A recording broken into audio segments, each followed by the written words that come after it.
যেহেতু গভীর রাত, তাহাজ্জুদের মুহূর্ত চলতেছে, নবীকে যদি কেউ স্বপ্নে দেখে লক্ষণ ভালো না খারাপ? জোরে কোন ভালো না খারাপ? এক নজর না দেখিলে মাদিনা দুনিয়া আন্ধার হয়, মাদিনাতে না যাইলে বন্ধু দম জানি মর যায়। ও নবী তুমি কই কই রে, ও প্রাণ বুঝি যায় রে। ও নবী তুমি কই কই রে, ও প্রাণ বুঝি যায় রে। ও নবী বিনা বাঁচি না, ও নবী বিনা বাঁচি না। ওই আপনারা বলতেছেন না তো? ও নবী বিনা নাই নাই রে, ও প্রাণ বুঝি যায় রে। এক নজর না দেখিলে মাদিনা। বলেন বলেন। আপনারা গান মনে করতেছেন, আমি গজলের আকারে বলতেছি, সোয়াব হবে ভাই, সোয়াব হবে। একটা কথাও গুনার না, সোয়াব হবে। একটু বলেন, এক নজর না দেখিলে মাদিনা দুনিয়া আন্ধার হয়, মাদিনাতে না যাইলে বন্ধু দম জানি মর যায়। ও নবী তুমি কই কই রে, ও প্রাণ বুঝি যায় রে। ও নবী বিনা বাঁচি না। বলেন বলেন। ও নবী বিনা নাই নাই রে, ও প্রাণ বুঝি যায় রে। এই পৃথিবী বিরহ ভেলা, প্রেমিক ছাড়া জমে না মেলা। প্রেমিক বাঁচে না নবী তোমায় সারা, আমিও বাঁচি না নবী তোমায় সারা। আর কত কাল খুঁজিব নবী গো দিবার নিশি ভর, এই জীবনে দেখা না হলে নবী মরণে যেন হয়।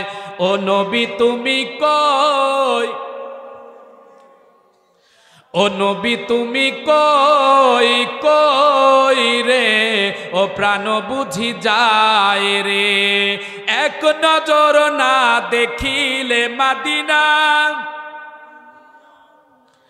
মদিনাতে না যাইলে বন্ধু দম জানি মর যায়। ও নবী তুমি কই কই রে, ও প্রাণ বুঝি যায় রে। লিল্লাহে তাকবীর। আরে আমার ওয়াজ যদি কিছু মনে নাও থাকে, এই গজলটা যদি অন্তত আপনাদের মনে থাকে, হৃদয়ে একদিনও নাড়া দেয়, আর এইভাবে যদি রাতের গভীরে আল্লাহর নবীকে ডাকতে পারেন, একদিনের জন্য যদি নবীর সাথে দিদার হয়, আপনার আমার জীবন ধন্য হয়ে যাবে। জোরে কান্ত আল্লাহু আকবার। এরে মুমিন মুসলমানের সন্তানেরা, কথাগুলো একটু হৃদয়ের কান দিয়ে শোনা লাগবে। যতই দিন যায়, কালেমের বিপ্লব যখন সাধিত হচ্ছে, আবু জেহেলের মাথা খারাপ হয়ে গেল। এইভাবে জ্বলতি চলতে থাকে, চেয়ার থাকবে মাগার আমার ক্ষমতা থাকবে না। আবু জেহেলের মাথা খারাপ। কি করা যায়, কি করা যায়? যে কোনো কায়দায় আপনার আমার নবীর খালিমার মিশন থামাতে চায়। দারুন নদুয়ার বৈঠকে আবার বসে গেল। বসার পর সিদ্ধান্ত নিতে হীনমন্যতা ভুগতেছে। কি করা যায়, কি করা যায়? কেউ বলে আব্দুল্লাহর এতিম সন্তান আখিরি জামানার নবীকে জেলখানায় ঢুকিয়ে দাও। বলেন তো, আপনার আমার নবীর কি কোনো দোষ আছে? অপরাধ আছে? না জঙ্গি, না রাজাকার? আমার আপনার নবীর কোনো দোষ আছে? কোনো দোষ নাই, কোনো অপরাধ নাই। একটা মাত্র কারণ, কথা বলে কার? আবু জেহেল দেখতে বলে কি করা যায়? একজন বলে জেলখানার ভিতরে ঢুকে দাও। বলে না, তার তো কোনো দোষ নাই, জেলখানায় ঢুকিয়ে দিলে বাহির রাষ্ট্র থেকে চাপ আসবে। বলে তাহলে দেশ থেকে তাড়িয়ে দাও। বলে দেশ থেকে তাড়িয়ে দিলে আর এক দেশে গেলেও তো বসে থাকবে না, ওখানেও কালিমার দাওয়াত চলবে। আমরাও বিগত সময়গুলোতে দেখেছি চোর ডাকাত লুচ্চা বদমাইশ গুলো জেলখানার বাহিরে স্বাধীনভাবে এদেশে চলাফেরা করেছে, কোনো বাধা নাই। কিন্তু কোরআনওয়ালা তাফসিরওয়ালা কোরআনের পাখিগুলো বছরের পর বছর, মাসের পর মাস তাফসিরওয়ালা কোরআনের পাখিগুলো জেলখানায় বন্দী ছিল। আল্লামা সাইদি রাহিমাহুমুল্লাহর মতো কোরআনের পাখি, যে মানুষটার মতো আল্লাহর ওলি, আমি বলি জীবন্ত আল্লাহর ওলি যদি কেউ দেখতে চাইতো অথবা এখনো জানতে চায় তার ইতিহাস, আমি বলি বাংলাদেশে জীবন্ত আল্লাহর ওলি যদি থেকে থাকে তিনি আর কেউ নন, তিনি আল্লামা দেলোয়ার হোসেন সাইদি। আমরা অস্বীকার করি না, এদেশ আলেম ওলামাদের দেশ, এদেশে আল্লাহর ওলিরা ইসলাম নিয়ে এসেছে, অবশ্যই সত্য। এদেশে আল্লাহর ওলিরা আছে, থাকবে, কোনো অসুবিধা নাই, থাকবে, ছিল, থাকবে। কিন্তু তাদের সারিতে প্রথম কাতারে আল্লাহর ওলির নাম যদি লিখতে হয় আল্লামা দেলোয়ার হোসেন সাইদির নাম থাকতেই হবে। বিগত সময়ে আল্লাহর ওলি বলেছিল, আমি দেখতে পাচ্ছি বাংলাদেশের ভাগ্য আকাশে।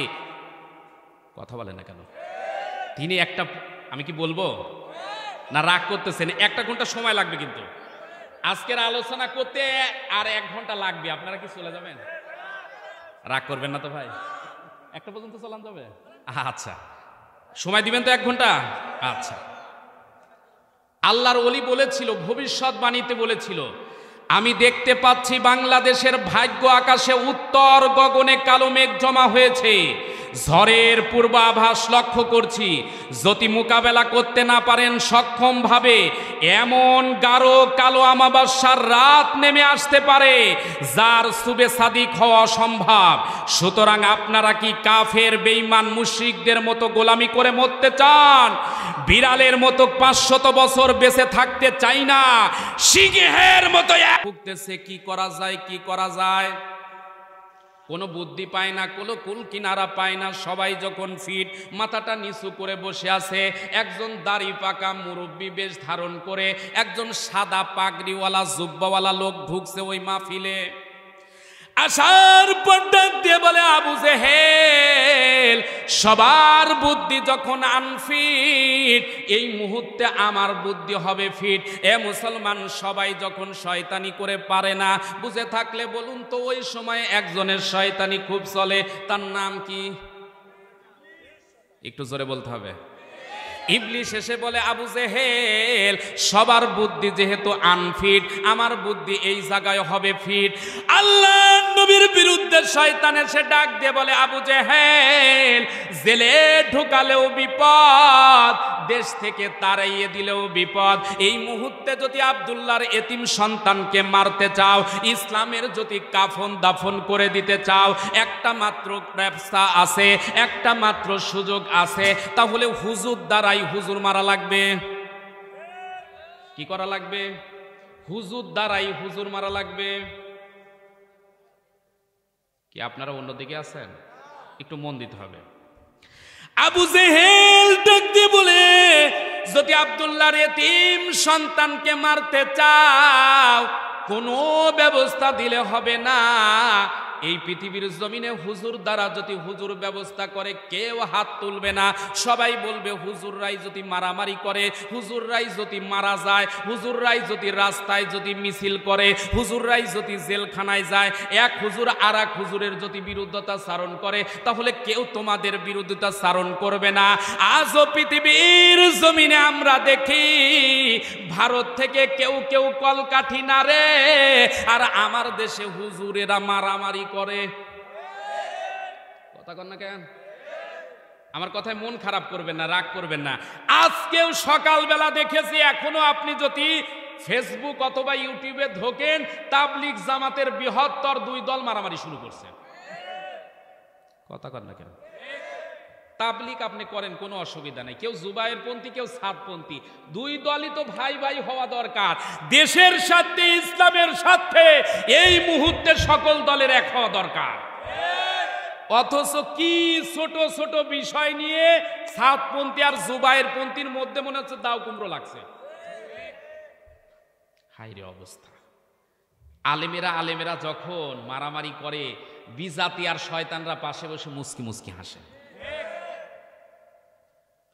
আমরা যখন লম্বা টুপি আর খাটো টুপি নিয়ে মারামারি করি, ইসলাম বিদ্বেষীরা মুস্কি মুস্কি হাসে, বলে তোরা যদি মারামারি করিস তাহলে আমাদের দেশ দখল করা সহজ হবে। হায়রে অবস্থা। কোথায় দুঃখের কথা বলবেন, বলার মতো কায়দা নাই। আমি বলি বাংলাদেশে যদি ইসলাম কায়েম না হয়, এর জন্য এদেশে কোনো রাজনৈতিক দল যতটুকু না দায়ী, এদেশে আমার মতে সব চাইতে বেশি দায়ী আলেমেরা। এই 24-এর গণ অভ্যুত্থানের পর উচিত ছিল আলিয়া, কওমিয়া, হানাফি, শাফি, মালিকি, হাম্বলি, কে সুন্নি, কে গরম সুন্নি, কে নরম সুন্নি, এটা বড় বিষয় নয়। সকল ঘরানার আলেমের এক হওয়া দরকার ছিল কি ছিল না? কথা কন না কেন ভাই আপনারা? অথচ দুঃখজনক হলেও সত্য, এখনো আমাদের আলেমদের ভিতরে ঐক্যর প্ল্যাটফর্ম দেখতে পাচ্ছি না। আলেমে আলেমে বিভেদ এখন, জালেমে জালেমে দোস্তি। আলেমে আলেমে বিভেদ এখন, জালেমে জালেমে দোস্তি। পথের ঠিকানা জানা নাই কারো, কে কোথায় পাবে স্বস্তি। জালেমে জালেমে দোস্তি, আলেমে আলেমে বিভেদ এখন, জালেমে জালেমে দোস্তি। পথের ঠিকানা জানা নাই কারো, কে কোথায় পাবে স্বস্তি। জালেমে জালেমে দোস্তি। আজকে ইসলাম বিদ্বেষীরা আমাদেরকে মারার জন্য সব জালেম এক হতে রাজি, কিন্তু ইসলামের রাজ কায়েমে বাংলাদেশে হোক, এজন্য অনেক আলেম এখনো ঐক্য হতে পারেনি। এরে মুমিন মুসলমানের সন্তানেরা, কথাগুলো একটু মন দিয়ে শোনা লাগবে। নবী আমার বলেছে, শেষ জামানায় এমন কিছু আলেম হবে যারা আলেম নয়, এরা হচ্ছে ওলামায়ে সু। এক নাম্বার, ওলামায়ে সুর বৈশিষ্ট্যের 3টা প্রমাণ দিচ্ছি, একটু মিলান। আল্লাহ নবী বলেছেন 3 প্রকারের আলেম ওই জামানায় পাওয়া যাবে। এক হচ্ছে ওলামায়ে দাওলা।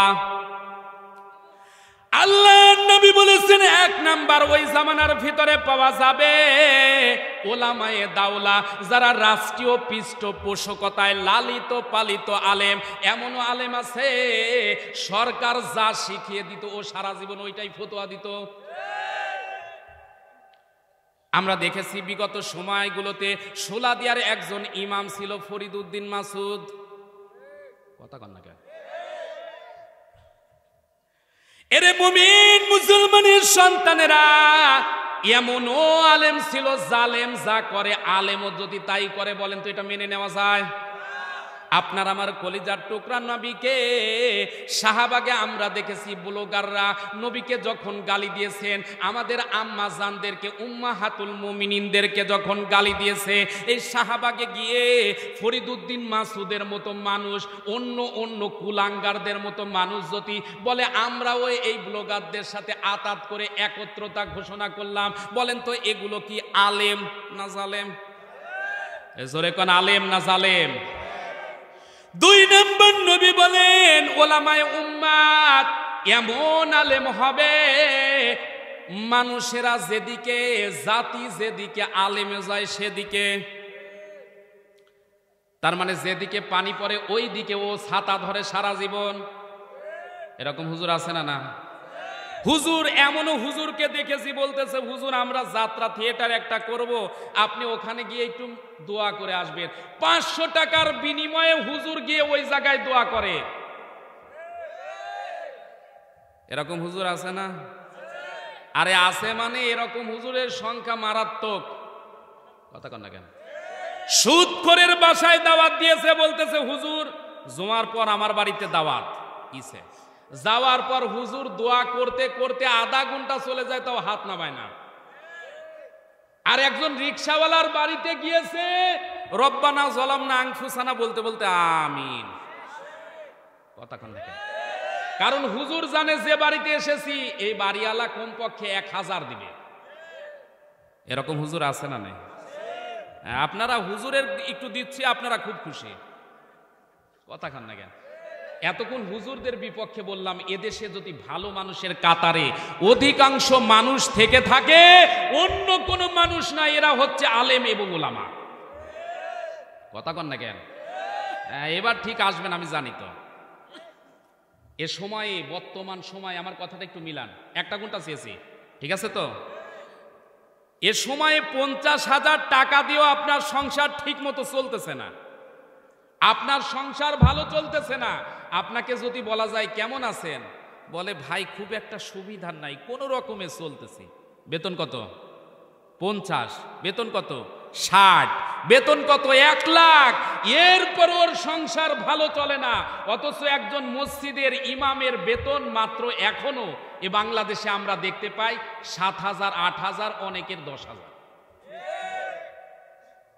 মানে এই 5,000 টাকা দিয়ে, 7,000 টাকা দিয়ে একজন আলেম, একজন মাদ্রাসার মুহতামিম, একজন মসজিদের মুয়াজ্জিন কি কায়দায় যে চলে, আল্লাহ ছাড়া আর হুজুর ছাড়া কেউ জানে না। আপনারা ঠিক বলতেছেন, শরম পাওয়া দরকার, শরম পাওয়া দরকার।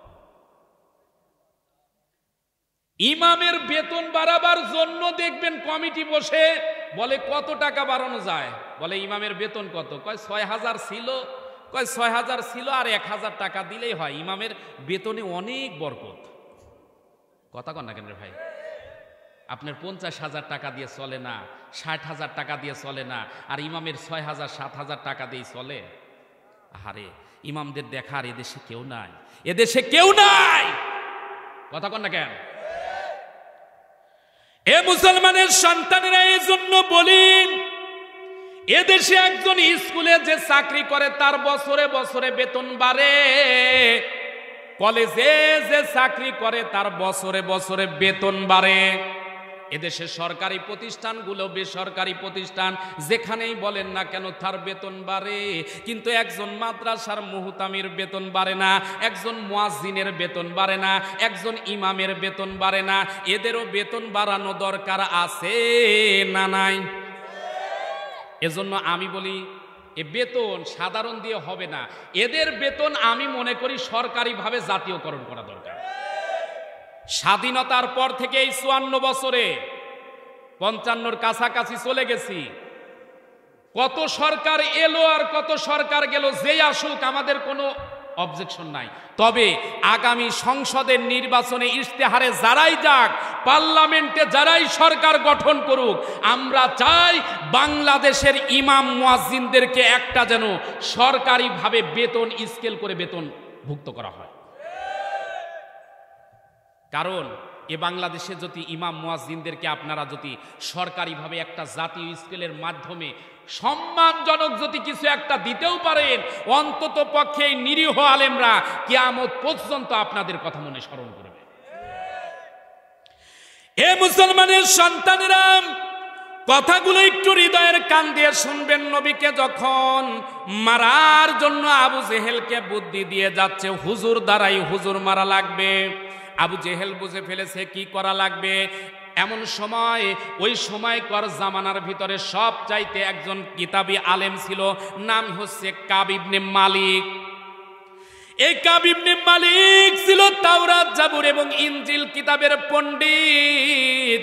আবু জেহেল আপনার আমার নবীকে লাঞ্ছিত করার জন্য, অপমানিত করার জন্য মক্কা থেকে মদিনায় চলে গেল। যাওয়ার পর ডাক দিয়ে কাব ইবনে মালিককে ডাক দিয়ে বলে, আমাদের দেশের ভিতরে একজন হুজুর আবিষ্কৃত হয়েছে, একজন মানুষ নিজেকে নবী বলে দাবি করেছে। আপনি যদি ওই হুজুরকে যে কোনো মূল্যে অপমানিত করতে পারেন, লাঞ্ছিত করতে পারেন, তাহলে আপনি যা চাবেন তাই দিব। কাব ইবনে মালিক ডাক দিয়ে বলে, আবু জেহেল, আমি অবশ্যই তোমার সাথে যাব, তবে সত্য হলো আমাকে 7 বস্তা টাকা দেওয়া লাগবে। কয় বস্তা? আবু জেহেল বলল, 3 বস্তা আগাম দিলাম, 4 বস্তা তোমারে পরে দিব, তুমি কবে আসবা? কাব ইবনে মালিক ডাক দিয়ে বলে, আবু জেহেল, আগামী 14 তারিখ দিবাগত রাত রবিউল আউয়াল সোমবার রাতে আমি মক্কা নগরীতে উপস্থিত হব। বিশাল একটা কনফারেন্সের আয়োজন করো, যে জায়গায় লক্ষ লক্ষ মানুষেরা, হাজার হাজার মানুষেরা ঐক্যবদ্ধ হতে পারবে। ওই জায়গায় আব্দুল্লাহর এতিম সন্তান নবী মুহাম্মদকে লাঞ্ছিত করব। আমি যদি আব্দুল্লাহর এতিম সন্তানকে ওই ময়দানে হারাতে পারি, শুধু বলবো ধর, ওরে ধর বলার সঙ্গে সঙ্গে আব্দুল্লাহর এতিম সন্তানকে হত্যা করা লাগবে। বুঝে থাকতে বলুন তো, যারা নবীকে হত্যা করতে চায়, পৃথিবীর জমিন থেকে বিদায় করে দিতে চায়, আর যাই হোক না কেন, এরা কি ভালো মানুষ হতে পারে? জোরে কোন হতে পারে? আপনার আমার কলিজার টুকরা নবী মক্কা নগরীতে কালিমার দাওয়াত দেয়। আবু জেহেল মক্কাতে চলে আসলো মদিনা থেকে। আসার পর বিশাল কনফারেন্সের আয়োজন চলতেছে, যোগ্য কাজ চলতেছে। একজন কর্মচারীকে, একজন গুন্ডাকে পাঠিয়ে দেওয়া হলো, যা যা আব্দুল্লাহর এতিম সন্তান মুহাম্মাদের কাছে খবর দে, আগামী 14 তারিখ দিবাগত রাতে মদিনা থেকে আমাদের একজন বড় হুজুর আসবে। একটু মন দিয়ে কথাগুলো শুনতে হবে রে মুসলমান, হৃদয়ের খোরাক পাওয়া যাবে ইনশাল্লাহ। আব্দুল্লাহর এতিম সন্তানকে বলে আসবি 14 তারিখ দিবাগত রাতে এমন একজন হুজুর আসবে, যে হুজুর 3টা প্রশ্ন নিয়ে আসবে। 1 নাম্বার প্রশ্ন হচ্ছে শরীয়তের, 2 নাম্বার প্রশ্ন হচ্ছে মারেফতের, 3 নাম্বার প্রশ্ন হবে আধ্যাত্মিক। এই 3টা প্রশ্নের জবাব যদি আখিরি জামানার নবী মুহাম্মদ দিতে পারে, মক্কা নগরীতে কালিমার দাওয়াত দিবে, কেউ বাধা দিবে না। আর যদি কেউ না দিতে পারে, আর মক্কা নগরীতে থাকতে দিব না। বুঝে থাকলে বলুন তো, লক্ষণ ভালো না খারাপ? জোরে কোন ভালো না খারাপ? খারাপ। আপনার আমার কলিজার টুকরা নবী বসে আছে, এমন সময় আবু জেহেলের একজন গুন্ডা এসে বলতেছে, আপনার কাছে একটা চিঠি এসেছে, আগামী 14 তারিখ দিবাগত রাতে আপনার সাথে আমাদের একটা নেতার বাহাস হবে। ওই বাহাসে যদি আপনি বিজয় হতে পারেন, কালিমার বিজয় হয়ে যাবে, আর যদি না পারেন মক্কা নগরীতে থাকা যাবে না। আবু বকর কান্দে, ওমর কান্দে, উসমান জিন নুরাইন কান্দে। সবাই যখন কান্দে, নবী আমার ডাক দিয়ে বলে, আবু বকর কেঁদে কোনো লাভ নাই রে আবু বকর, কেন কান্দো? ওমর ডাক দিয়ে বলে, ইয়া রাসূলুল্লাহ, হাবিবাল্লাহ, হুজুর, আবু জেহেলকে আমি চিনি, গুন্ডা বাহিনীকে আমি চিনি। ওরা চেয়েছে মদিনাতে নিয়ে গিয়ে, মক্কা নগরীতে নিয়ে এসে আপনাকে লাঞ্ছিত করবে, অপমানিত করবে। ইয়া রাসূলুল্লাহ, হাবিবাল্লাহ, হুজুর, আপনার কাছে অনুরোধ, আপনি অন্তত যাবেন না? নবী আমার ডাক দিয়ে বললেন, ওমর রে, আমি অবশ্যই যাব, কারণ বিজয় দেওয়ার মালিক কে? একটু আওয়াজ দিয়ে বলতে হবে, বিজয় দেওয়ার মালিক কে? আন্নাল কুওয়াতা লিল্লাহি জামিআও ওয়া আন্নাল্লাহা শাদীদুল আযাব।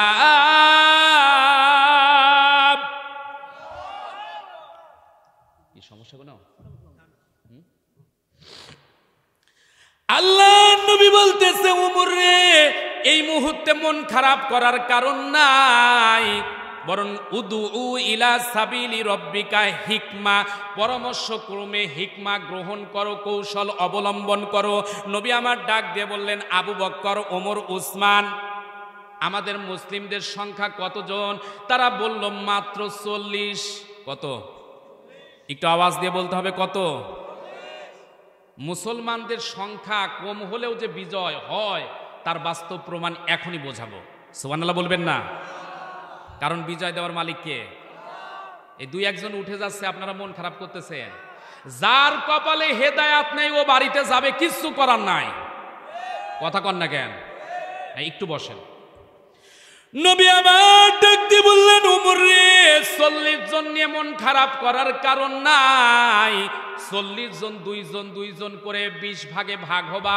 লক্ষ জনতার ভিতরে আবু জেহেল যখন আমার বিরুদ্ধে ষড়যন্ত্র করবে, ওই সময় 20 জন জায়গা থেকে 20টা জায়গা থেকে উঠে যদি দাঁড়িয়ে যদি বলতে পারো, মানি না মানব না নবীর বিরুদ্ধে কোনো অভিযোগ, মানি না মানব না নবীর বিরুদ্ধে কোনো ষড়যন্ত্র, আমার আল্লাহ রব্বুল আলামিন চাইলে লক্ষ জনতার ভিতরে ওই 20 জনের স্লোগানের দ্বারা আমার আল্লাহ মুসলমানদের বিজয় দান করে দিবে।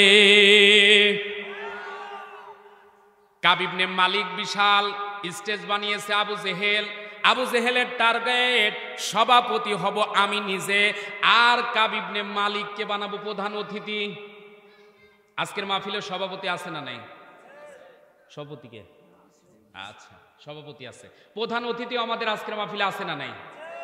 ঠিক তেমনি আবু জেহেলের টার্গেট নিজে সভাপতি হবে, প্রধান অতিথি বানাবে কাব ইবনে মালিককে। এজন্য 2টা চেয়ার বানিয়েছে, একটা স্বর্ণের চেয়ার, একটা রূপার চেয়ার। কাব ইবনে মালিককে বসাবে স্বর্ণের চেয়ারে, আর আবু জেহেল বসবে রূপার চেয়ারে। কিন্তু ইজ্জত দেওয়ার মালিককে? একটু আওয়াজ দিয়ে বলেন তো, ইজ্জতের মালিককে? আবু জেহেল 2টা চেয়ার বানিয়ে যখন নিজের রূপার চেয়ারে বসে আছে, আর কাব ইবনে মালিক আসার পর স্বর্ণের চেয়ারে যখন বসে গেছে, কাব ইবনে মালিক ডাক দিয়ে বলে, আবু জেহেল, কনফারেন্স শুরু হয়ে গেছে, কিন্তু তোমাদের হুজুরকে ওই বলে, আমাদের হুজুর অবশ্যই আসবে। বলে, না, পরিবেশ তো মনে হয় ভালো না, আসবে না। আবু জেহেল ডাক দিয়ে বলে, কাব ইবনে মালিক রে, তুমি তো আমাদের হুজুরকে চেনো না। আমাদের হুজুর যদি কারোর সাথে কোনো কথা দেয়, কোনো দিন তার কথা 2 নাম্বার হয় না। কাব ইবনে মালিক বলতেছে, কি ব্যাপার, যে হুজুরের বিরুদ্ধে এত অভিযোগ, যে হুজুরকে নিয়ে তোমার এত চুলকানি, সে হুজুর কোনোদিন মিথ্যা বলে না। বলে, হ্যাঁ, এই হুজুর অন্য যাই হোক না কেন জীবনে কোনোদিন একটা মিথ্যা বলে না। সুবহানাল্লাহ বলবেন না? সুবহানাল্লাহ বলবেন না? আপনার আমার কলিজার টুকরা নবী যখন হাঁটি হাঁটি পাপা করে বিশাল কনফারেন্সের দিকে যখন ছুটে আসতেছে, কাব ইবনে মালিক একবার পূর্ণিমার চাঁদ আকাশের দিকে তাকিয়ে দেখে, আবার আসমান থেকে চোখটা নামিয়ে ওই মানুষটার দিকে তাকায়। চিন্তা করে, চাঁদ সুন্দর না এই মানুষটা সুন্দর? একবার আপনার আমার নবীর দিকে তাকায়, আবার চাঁদের দিকে তাকায়। এক সময় যখন আপনার আমার কলিজার টুকরা নবী যখন সামনে চলে এসেছে, ডাক দিয়ে বলে, আপনি কে? আপনার আমার কলিজার টুকরা নবী বললেন, আমি সাধারণ কোনো মানুষ নয়, আমি হলাম আনা মুহাম্মাদুর রাসূলুল্লাহ। কাব ইবনে মালিক কেমন সময় আপনার আমার কলিজার টুকরা নবীর হাতটা ধরে বলতেছে, নবী গো, এই আসরের ভিতরে 2টা মাত্র চেয়ার আছে, একটা চেয়ারে আমি বসে আছি, আর একটা চেয়ারে আবু জেহেল বসে আছে। ইয়া রাসূলুল্লাহ, হাবিবাল্লাহ, হুজুর, আপনাকে কোথায় বসতে দিব? বসতে দেওয়ার জায়গা নাই। আপনার আমার মালিক আল্লাহ ডাক দিয়ে বলে, কাব ইবনে মালিক রে, এখনো আর চেয়ারে বসে থাকা লাগবে না, এই মুহূর্তে তুমি দাঁড়াইয়া আমার নবীর জন্য স্বর্ণের চেয়ারটা ছেড়ে দাও। নবীকে ধরে এনে স্বর্ণের চেয়ারে বসিয়ে দিয়েছে। কাব ইবনে মালিক প্রধান অতিথি দাঁড়িয়ে। আবু জেহেল চিন্তা করে, আমার প্রধান অতিথি যদি দাঁড়িয়ে থাকে, আমি আর কি বসে থাকতে পারি? আবু জেহেল পাশে দাঁড়িয়ে গেছে, কাব ইবনে মালিক রূপার চেয়ারে বসে থাকলে, বুঝে থাকলে বলুন তো, নবী স্বর্ণের চেয়ারে, কাব ইবনে মালিক রূপার চেয়ারে, আবু জেহেল দাঁড়িয়ে আছে। আল্লাহ বলে, লক্ষ জনতার ভিতরে তুই চেয়েছিলি আমার নবীকে অপমান করতে, আমি আল্লাহ আমার নবীকে স্বর্ণের চেয়ারে বসিয়ে, কাব ইবনে মালিককে রূপার চেয়ারে বসিয়ে, আবু জেহেল তোকে লক্ষ জনতার ভিতরে আমি আল্লাহ দাঁড় করায় অপমান করে ছেড়ে দিলাম। ওই আল্লাহ আছে না নাই? এসর এখন আছে না নাই? আবু জেহেল এমন সময় রাগে গর্জনে ফেটে বলতেছে, কাব ইবনে মালিককে ডাক দিয়ে বলে, কাব ইবনে মালিক রে, আপনারে এনেছিলাম আব্দুল্লাহর এতিম সন্তানকে অপমান করাতে, কিন্তু আপনি করলেনটা কি? সম্মান দেওয়ার মালিক কে? ইজ্জত দেওয়ার মালিক কে? ওয়া তুইজ্জু মান তাশাউ ওয়া তুযিল্লু মান তাশা। একটু জোরে বলুন তো আল্লাহু আকবার। এরে মুমিন মুসলমানের সন্তানের, আল্লাহর নবী যখন সম্মানের চেয়ারে বসে আছে, আবু জেহেলের মাথা খারাপ। আবু জেহেল ডাক দিয়ে বলে, কাব ইবনে মালিক, আমি চেয়েছিলাম আব্দুল্লাহর এতিম সন্তানকে অপমান করাতে, কিন্তু আপনি কেন তারে স্বর্ণের চেয়ারে বসালেন? আব্দুল্লাহর এতিম সন্তান মোহাম্মদকে তো সইতেই পারি না। কাব ইবনে মালিক, এত সোনার মানুষকে কোনোদিন কি দাঁড় করিয়ে রাখা যায়? তবে আমি তার সম্মানের চেয়ারে বসিয়েছি, এর মানে এই নয় যে তাকে প্রশ্ন করব না। যদি প্রশ্নে আজকে হেরে যায়, আজকের ময়দানে আব্দুল্লাহর এতিম সন্তানের বিচার হবে। আপনার আমার কলিজার টুকরা নবীকে ডাক দিয়ে বলে, আব্দুল্লাহর এতিম সন্তান গো, আমি আপনার কাছে এক নম্বরে জানতে চাই, আপনি নাকি নবী? নবী নবী আমার ডাক দিয়ে বললেন, আল্লাহ আমারে নবী বানিয়েছেন। সুবহানাল্লাহ বলবেন না? কাব ইবনে মালিক ডাক দিয়ে বলে, আব্দুল্লাহর এতিম সন্তান মোহাম্মদ গো, সত্যিকার অর্থে যদি আপনি নবী হন, মুসা আলাইহিস সালাতু ওয়াস সালাম যখন দরিয়ার প্রান্তে দাঁড়িয়েছিল, রাস্তা দরকার ছিল একটা, আল্লাহ পাক রব্বুল আলামিন মুসা নবীর লাঠির বাড়ির কারণে 12টা রাস্তা বানিয়ে দিয়েছিলেন। আল্লাহ পাক রব্বুল আলামিনের খলিল ইব্রাহিমের জন্য আল্লাহ পাক রব্বুল আলামিন অগ্নিকুণ্ডের আগুনটাকে যদি পানি বানিয়ে দিতে পারেন, ঠান্ডা বানিয়ে দিতে পারেন, বাগান যদি বানিয়ে দিতে পারে, এসি বানাতে পারেন, আপনি যদি সত্যিকার অর্থে নবী হন, ওই যে ভরা পূর্ণিমার চাঁদ আকাশের মাঝে এই মুহূর্তে দেখা যায়, ওই চাঁদটা কি আপনি দ্বিখণ্ডিত করে দেখাতে পারেন নাকি? আবু জেহেল খুব খুশি। সুবহানাল্লাহ বলবেন না? আবু জেহেল বেজায় খুশি, কারণ আবু জেহেলের চিন্তা, আব্দুল্লাহর এতিম সন্তান আপনার আমার কলিজার টুকরা নবী দুনিয়াতে অনেক কিছু দেখিয়েছে, করিয়েছে, কিন্তু আকাশে তার কাজ চলবে না। কিন্তু সবকিছু করার মালিক কে? সবকিছু করার মালিক কে? নবী আমার ডাক দিয়ে বললেন, কাব ইবনে মালিক, আপনি যদি আমাকে 2 রাকাত নামাজ পড়ার সুযোগ দেন, আমি নয় বরং আমার আল্লাহ যদি আমাকে অনুমতি দেয়, এই মুহূর্তে আসমানের চাঁদ আমি আল্লাহর হুকুমে 2 টুকরা করে দেখিয়ে দিব। নবী যখন 2 রাকাত নামাজ পড়তে চায়, আবু জেহেল বলে, না, করতে দেব না। সমস্যা আছে না নাই? কাব ইবনে মালিক ডাক দিয়ে বলে, আবু জেহেল 2 রাকাত নামাজই তো মাত্র, কেন নামাজ পড়তে দিবা না? আবু জেহেল ডাক দিয়ে বলে, হুজুর, আপনি তো আমাদের হুজুরকে চেনেন না, এক সাধারণ কোন হুজুর না,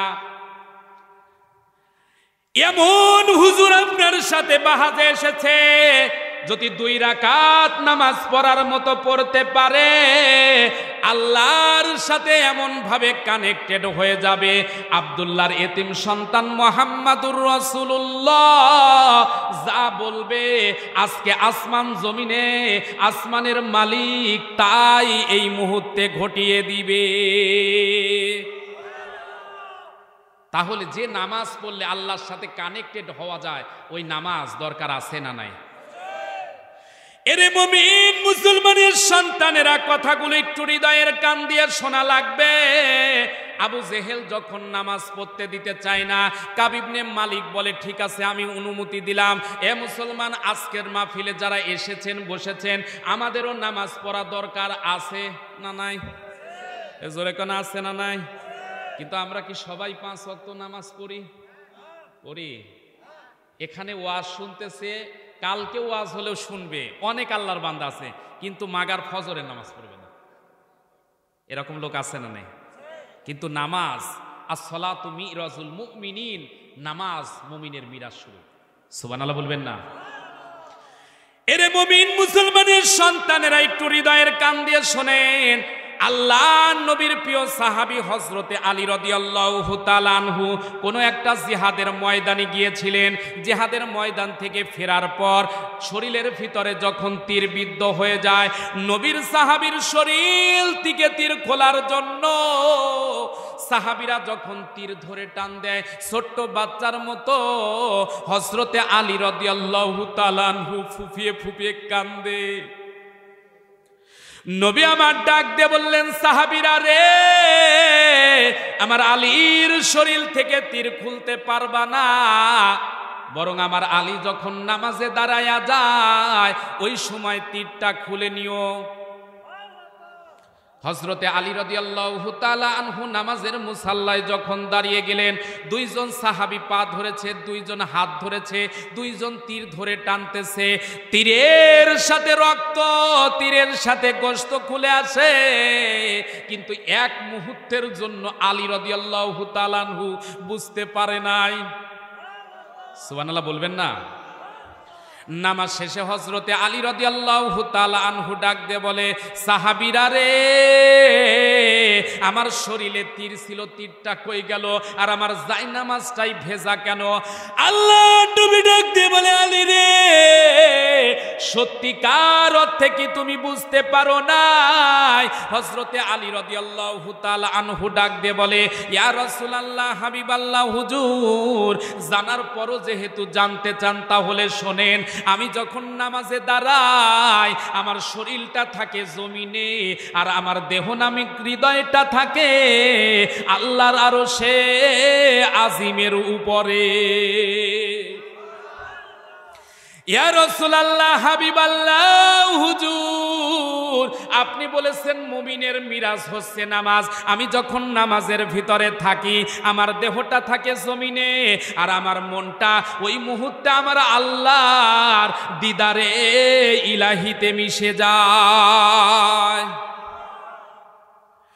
নবী আমার যখন 2 রাকাত নামাজ পড়ার পর আল্লাহর দিকে মুতাওয়াজ্জু হয়ে যখন আল্লাহকে ডাক দিয়ে বলে, আল্লাহ, ও দয়ার সাগর আল্লাহ, এই মুহূর্তে ইসলামের বিজয়ের জন্য তোমার বড় একটু সাহায্য দরকার। আল্লাহ নবী যখন ওই ময়দানে দাঁড়িয়ে 2 চোখের পানি ফেলে কান্দে, আল্লাহ পাক জিবরাইল আমিন ফেরেশতাকে ডাক দিয়ে বলে, জিবরাইল, আমার হাবিবকে আর কানতে বলো না, যাও যাও জলদি করে যাও, বলে দাও, ও হাবিব আর কানতে হবে না। এই মুহূর্তে আল্লাহ পাকের গায়েবী নিদান নাজিল হয়ে গেছে। আসমান এবং জমিনে যত মাকলুকাত আছে আর যত মাকলুকাত সৃষ্টি হবে, এই মুহূর্তে ইসলামের বিজয়ের জন্য আপনি যা বলবেন আল্লাহ পাক রব্বুল আলামিন মুহূর্তের ভিতরে, এই মুহূর্তে দুনিয়ায় তাই করে দিবেন। জোরে কোন আল্লাহু আকবার। নবী আমার বিসমিল্লাহির রহমানির রহিম বলে শাহাদত আঙ্গুল দিয়ে চাঁদের দিকে ইশারা করলেন। সঙ্গে সঙ্গে চাঁদ দ্বিখণ্ডিত হয়ে 2 টুকরা হয়ে আবু কুবাইস পাহাড়ে পাদদেশে পড়ে গেল। আর একটু জোরে বলবেন আল্লাহু আকবার। আপনাদের মাহফিলে আজকে অসংখ্য লাইট জ্বলতেছে। এই লাইটের যে মেন জায়গায় তার আছে, মেন সুইচ, এটা যদি বন্ধ করে দেওয়া যায় অথবা কেটে দেওয়া যায়, লাইট জ্বলবে? জোরে কোন জ্বলবে? এখানে যে অনেক আলো আছে তখন কি আলো থাকবে? কি হবে? ঘুটঘুটে অন্ধকার হয়ে যাবে। আল্লাহ নবী, আপনার আমার কলিজার টুকরা নবী, মুজিজার মাধ্যমে চাঁদ যখন দ্বিখণ্ডিত হয়ে গেছে, এমন সময় পৃথিবী যেন ঘুমন্ত অন্ধকারে ভরে গেছে। আবু জেহেল, উতবা, সাইবার সাথে যারা এসেছিল নবীর বিরুদ্ধে, ওই মানুষগুলোই নবীর পক্ষ নিয়ে বলতেছে, আবু জেহেল, যে লাঠিগুলো নিয়ে এসেছিলাম আব্দুল্লাহর এতিম সন্তানের বিরুদ্ধে, আজকে যদি জায়গা মতো আবার চাঁদ না লাগে, এই লাঠিগুলো আর ফিরিয়ে নিয়ে যাব না, বরং সব লাঠিগুলো তোমার পিঠের উপরে ভাঙবো। সুবহানাল্লাহ বলবেন না? তার মানে মানুষ কখন পরিবর্তন হয়ে দল পরিবর্তন করে জানেন কে? এজন্য বলেন জানেন কে? ওয়া মাকারু ওয়া মাকারাল্লাহ ওয়াল্লাহু খায়রুল মাকিরিন।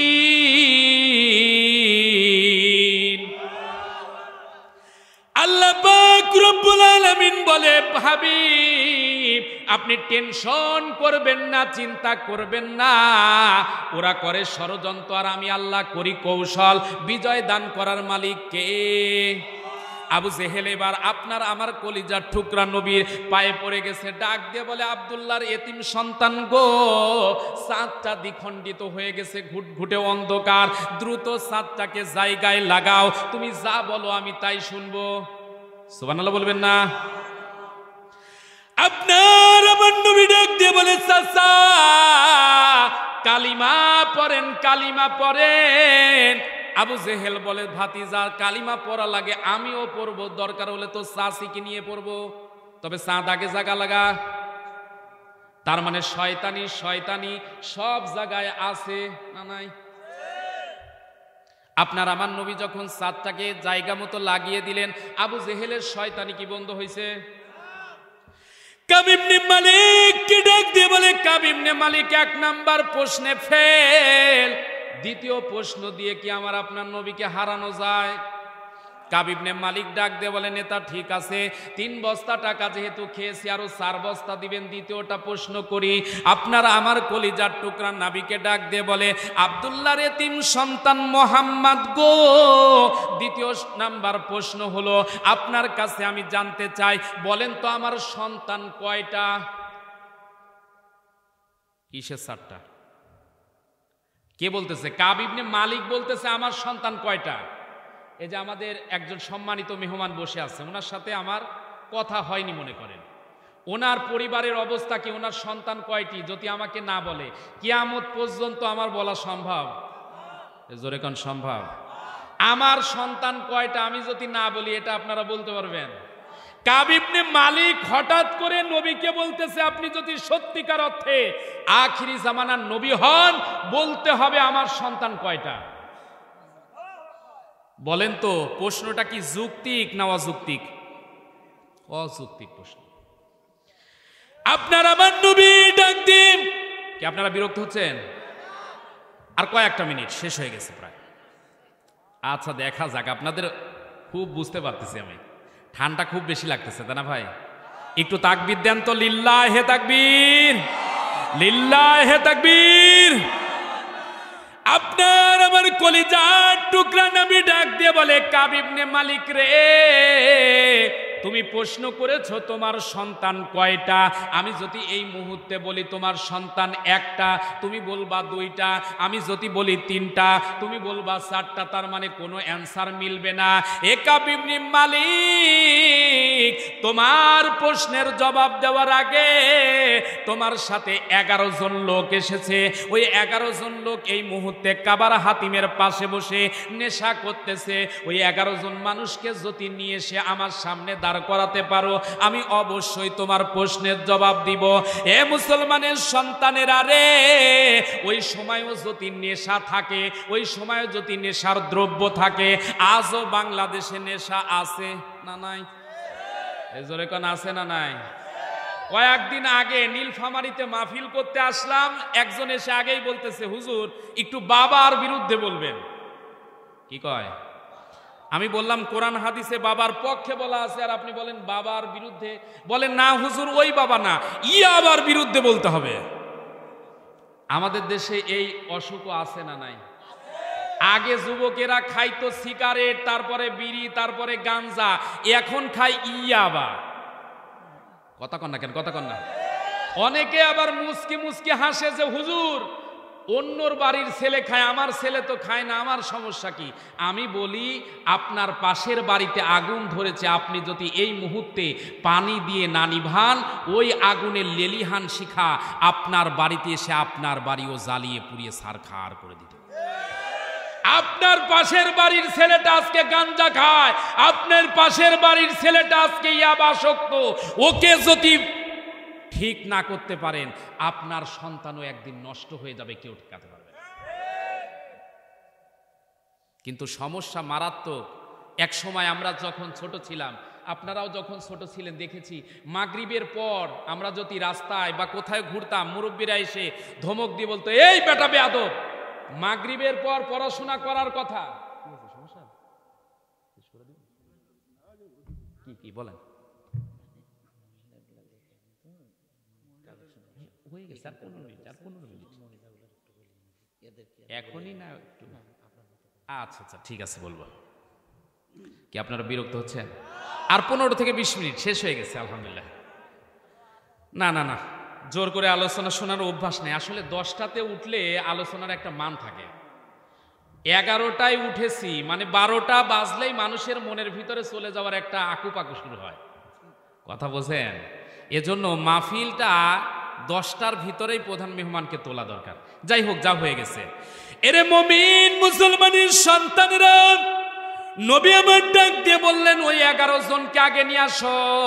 11 জনকে নিয়ে আসার পর আল্লাহর নবী একটু হেদায়াতি বয়ান দিয়ে ডাক দিয়ে বললেন, এ যুবকেরা, এতদিন পর্যন্ত অনেক অন্যায় করেছো নিজের নাফসের উপরে, অনেক জুলুম করেছো নিজের উপরে।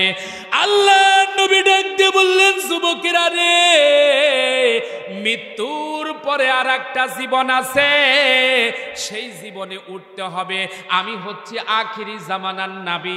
আজকে যদি কালিমা পড়ে মুসলমান হয়ে যাও, কথা দিলাম গো, হাসরের ময়দানে একা একা জান্নাতে যাব না, আমি আল্লাহর নবী তোমাদেরকে সঙ্গে নিয়ে জান্নাতে চলে যাব। যুবকেরা ডাক দিয়ে বলে, ইয়া রাসূলুল্লাহ, হাবিবাল্লাহ গো, এতদিন পর্যন্ত কেউ কোনোদিন এত সুন্দর ওয়াজ করে নাই, এত সুন্দর করে কেউ কোনোদিন বোঝায় নাই। ইয়া রাসূলুল্লাহ, হাবিবাল্লাহ গো, আজকে কালিমার কথা শোনালেন, জান্নাতের ওয়াজ শোনালেন, আর দেরি করতে চাই না, এই মুহূর্তে কালিমা পড়ে আপনার হাতে হাত রেখে মুসলমান হয়ে যেতে চাই। জোরে কোন সুবহানাল্লাহ। 11 জন যখন কালিমা পড়ে মুসলমান হয়ে গেলেন, নবীজি 11 জনের সামনে বলতেছে, কাব ইবনে মালিক, তুমি বলেছিলে তোমার সন্তান কয়টা? এই মুহূর্তে আমি বলতেছি আল্লাহর নবী হিসেবে তোমার সন্তান একটা। 11 জন বলতেছে, ঠিক ঠিক ঠিক। জোরে বলবেন না সুবহানাল্লাহ? কাব ইবনে মালিকের আর কথা বলার সুযোগ আছে? কাব ইবনে মালিক ঠান্ডা। আবু জেহেল ডাক দিয়ে বলে, কাব ইবনে মালিক, শরীয়তের প্রশ্নে ধরা, মারেফতের প্রশ্নেও ধরা, আর কি কোনো প্রশ্ন আছে? কাব ইবনে মালিক ডাক দিয়ে বলে, এবার শেষ খেলা হবে, ফাইনাল খেলা। কি খেলা? ফাইনাল খেলা আছে না নাই? কাব ইবনে মালিক এমন সময় ডাক দিয়ে বলতেছে, শেষ খেলা হচ্ছে এবার আধ্যাত্মিক একটা প্রশ্ন, যে উত্তরটা আমি আর আমার স্ত্রী ছাড়া কেউ জানে না। কাব ইবনে মালিক ডাক দিয়ে বলে, আব্দুল্লাহর এতিম সন্তান মুহাম্মদ গো, তুমি যদি সত্যিকার অর্থে নবী হও, তোমার কাছে 3 নাম্বার আমার প্রশ্ন, বলো তো দেখি, বলো। আমি যখন এই ময়দানে আসতেছিলাম, আমার স্ত্রী আমার কানে কানে একটা কথা বলেছিল। কি কথা বলেছিল? সেই কথাটা বলা লাগবে। বলেন তো, এটা কি সহজ?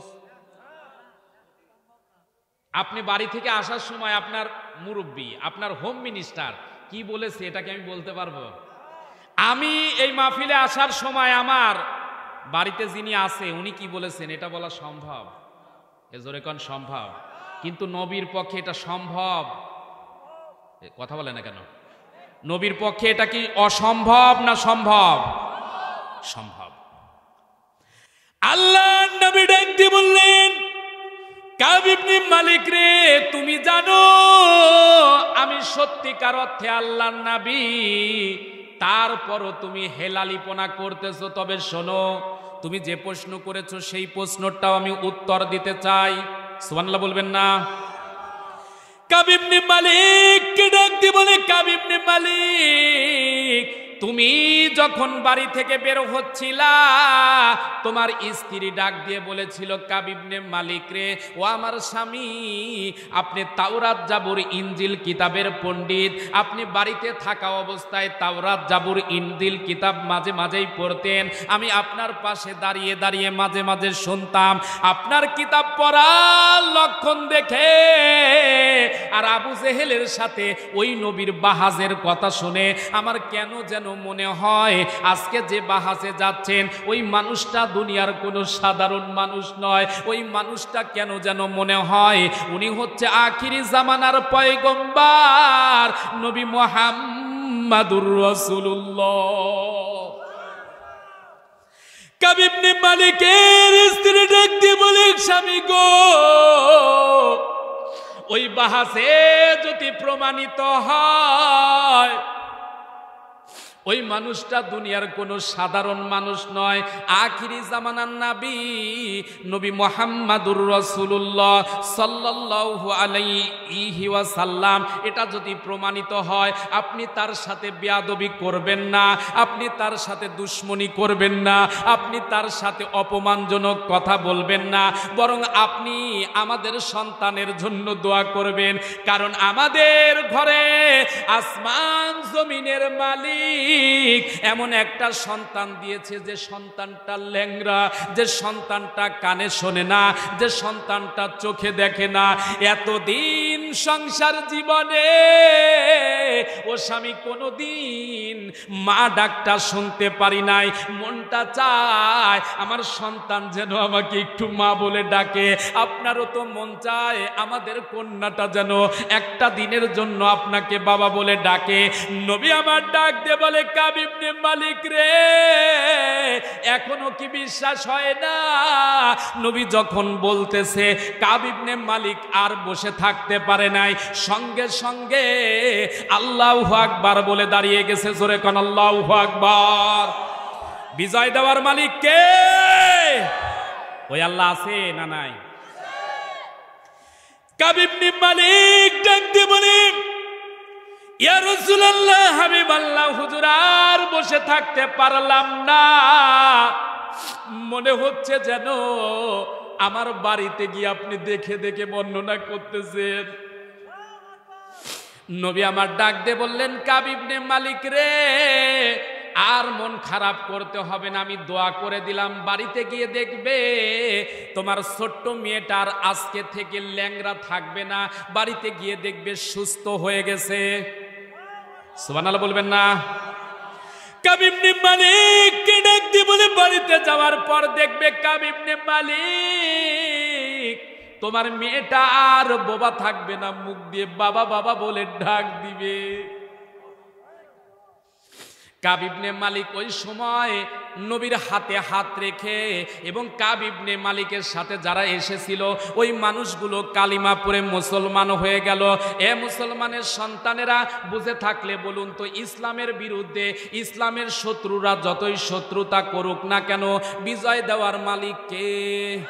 ওয়ালা তাহিনু ওয়ালা তাহজানু ওয়া আনতুমুল আ'লাউনা ইন কুনতুম মুমিনিন।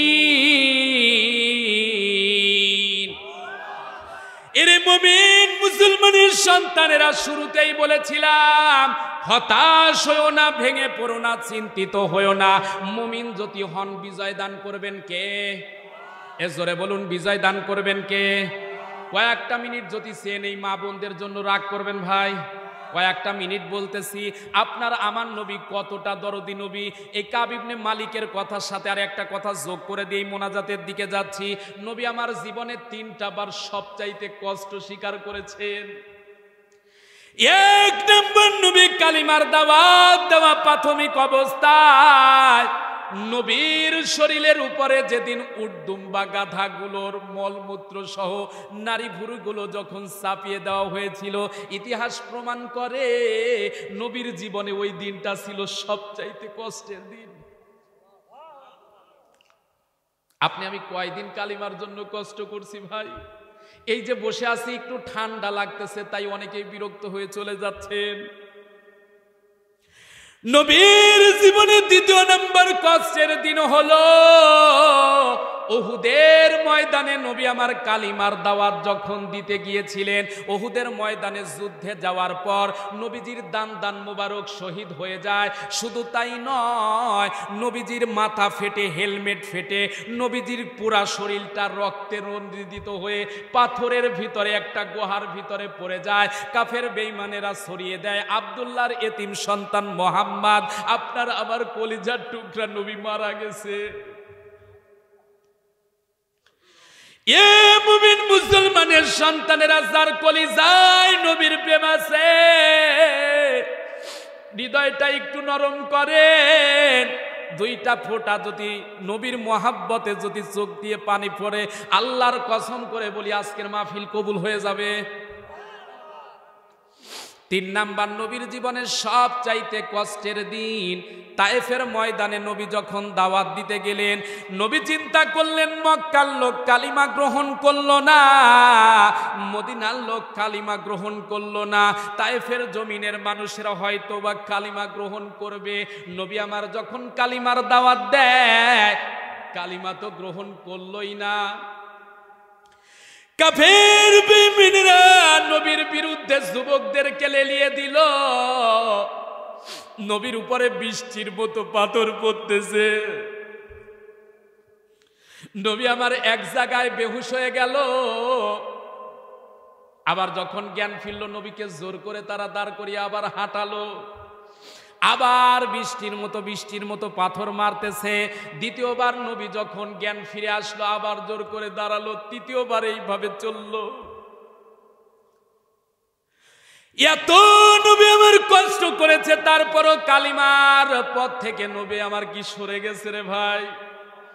আম্মা জানা আয়েশা সিদ্দিকা রাদিয়াল্লাহু তাআলা আনহা নবীকে একদিন গোসল করানোর সময় ডাক দিয়ে বলে, ইয়া রাসূলুল্লাহ, হাবিবাল্লাহ, হুজুর আপনার শরীরে কালো কালো কিসের যেন দাগ দেখা যায়।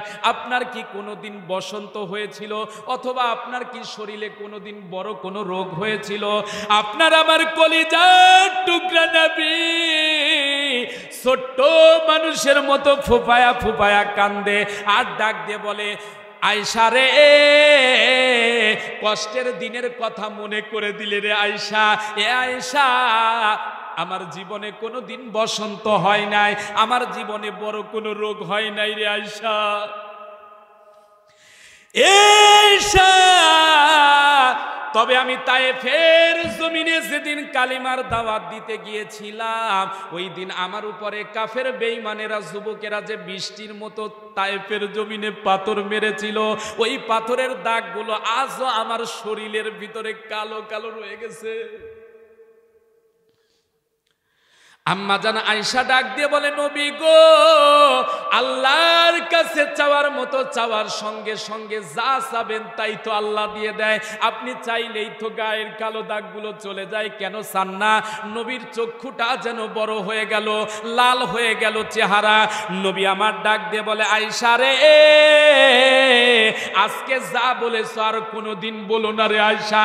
কিয়ামতের মুসিবতের ময়দানে আমার কোটি কোটি উম্মতেরা যখন নবী নবী বলে কানতে থাকবে, যখন ইয়া নাফসি নাফসি বলে কানতে থাকবে, কোনো মানুষেরা যখন সাহায্য করতে পারবে না, অন্য অন্য নাবিরা পর্যন্ত যখন নিজেকে নিয়ে ব্যস্ত থাকবে, হাসরের ময়দানে যখন আমি যখন সেজদারত অবস্থায় থাকব, আল্লাহ পাক ডাক দিয়ে বলবেন, হাবিব এই মুহূর্তে মাথা তোলেন, আর কানতে হবে না, আপনার জন্য আমার 8টা জান্নাত কানতেছে। নবী আমার ডাক দিয়ে বলবে, আল্লাহ আমার পাওয়ার জন্য আপনার 8টা জান্নাত কান্দে, আর আমি আমার গুনাহগার উম্মত উম্মতি সহ এই মুহূর্তে জান্নাতে যাওয়ার জন্য কান্দি। আল্লাহ পাক রব্বুল আলামিন ডাক দিয়ে বলবেন, হাবিব আর কাঁদতে হবে না, যাকে মনে চাই তাকে নিয়ে আপনি জান্নাতে যান। নবী আমার ডাক দিয়ে বলে, আয়েশা রে, কিয়ামতের মুসিবতের ময়দানে, হাসরের ময়দানে আমার যে শরীরে তুমি এই যে পাথরের কালো কালো দাগ দেখতেছো, এই দাগ দেখি আমার আল্লাহর কাছে বলবো, আল্লাহ তায়েফের জমিনে এক একটা পাথরের আঘাতের বিনিময়ে আজকে আমার লক্ষ লক্ষ কোটি কোটি উম্মতকে আমি আমার সাথে নিয়ে জান্নাতে এই মুহূর্তে যেতে চাই। একটু জোরে বলা যাবে কি আল্লাহু আকবার? ওই নবীর সাথে আপনারা কি জান্নাতে যেতে চান ভাই? কারা কারা যেতে চান দুটি হাত তুলে আল্লাহকে দেখাও মুসলমান। লিল্লাহে তাকবীর, নারায়ে তাকবীর, আল কোরআনের আলো, লিল্লাহে তাকবীর। এ মুসলমানের সন্তানেরা, যে কথাটা বলতেছিলাম একেবারে শেষ প্রান্তে চলে এসেছি। কাব ইবনে মালিক যখন বাড়িতে চলে গেল, বাড়িতে যাওয়ার পর যখন ডাকতেছে উম্মে জামিলা, বলার সঙ্গে সঙ্গে মনে আছে তো ভাই, ছোট্ট মেয়েটা বাবা বাবা বলে চলে আসতেছে। যে মেয়েটা কোনোদিন হাঁটতে পারে নাই, যে মেয়েটা কোনোদিন কথা বলতে পারে নাই, যে মেয়েটা কোনোদিন কানে শোনে নাই, ওই মেয়েটা যখন দেখতেছে বাবা হয়ে নিজের পায়ে হেঁটে হেঁটে আসতেছে, নিজের ছোট্ট মুখ দিয়ে বাবা বাবা বলে ডাকতেছে, কাব ইবনে মালিকের জন্য মাথায় ধরে না কেমন করে সম্ভব। ছোট্ট মেয়েটা ডাক দিয়ে বলে, বাবা। আল হাদিসের আলো, লিল্লাহে তাকবীর। আল্লাহ পাক আজকের মাহফিলকে কবুল করুন। এ মাদ্রাসার মুহতামিম, ছাত্র, শিক্ষক কমিটি যারা আছেন তাদেরকে কবুল করুন। আর একটু আস্তে কোন আমিন। আচ্ছা, এই মাদ্রাসার সাথে কি আপনাদের শত্রুতা আছে? শত্রুতা আছে। মাদ্রাসাগুলো হচ্ছে আলেম তৈরির কারখানা। সুবহানাল্লাহ বলবেন না? আপনি মারা গেলে আপনার সন্তান আপনার জন্য দোয়া করতেও পারে, নাও পারে। কথা কন না কেন ভাই? কিন্তু বিশ্বাস না হলে এই মাদ্রাসার হাকিকত দেখতে চাইলে এখন আসলে হবে না, 10টায় আসলে হবে না, সকালে আসলে হবে না, রাত 12টার পর এসে একদিন মাদ্রাসার কর্নারে দাঁড়িয়ে থাকবেন। অথবা এ মাদ্রাসায় কি হয় দেখতে চাইলে রাত 4টার দিকে এসে একদিন দাঁড়িয়ে থাকবেন, যে সময় আপনার সন্তান ঘুমায়, যে সময় আপনার স্ত্রী ঘুমায়, যে সময় আপনি নিজেও লেপ মুড়ি দিয়ে ঘুমান, ওই সময় ছোট্ট ছোট্ট কোমলমতি জান্নাতি মানুষগুলো দেখবেন আল্লাহর কোরআন বের করে নিয়ে ঝুঁকতেছে আর পড়তেছে। মনে হচ্ছে জান্নাতের সুবাতাসগুলো আল্লাহ পাক মাদ্রাসার ভিতরে ঢুকিয়ে দিয়েছে। তাহলে যে এলাকায় এরকম একটি জান্নাতি পরিবেশ থাকে, এটা তো কপাল কপাল কপাল। আপনার এলাকাতে এরকম একটি মাদ্রাসা আছে, এতে কি আপনারা খুশি না বেজার? এ জোরে কোন, খুশি না বেজার? তাহলে এই মাদ্রাসায় ছাত্র দিবেন, এখানে পরামর্শ দিবেন, হুজুরদেরকে ভালোবাসবেন, হুজুরদের বেতন বাড়িয়ে দিবেন, হুজুরদের কি কি সমস্যা আছে পাশে দাঁড়াবেন, পরামর্শ দিবেন, দুশ্মনী করবেন না। আলেমদের সাথে দুশ্মনী করে কেউ টিকতে পারেনি। কথা কন না কেন? আলেমরা দুনিয়াতেও যেমন শাহেনশার মতো চলতেছে, পরকালেও আল্লাহ পাক শাহেনশার মতো নয়, বরং জান্নাতের এক একজনের সার্টিফিকেট কাছে অনেক সময় ধরিয়ে দেবে। সুবহানাল্লাহ, আসতে কন।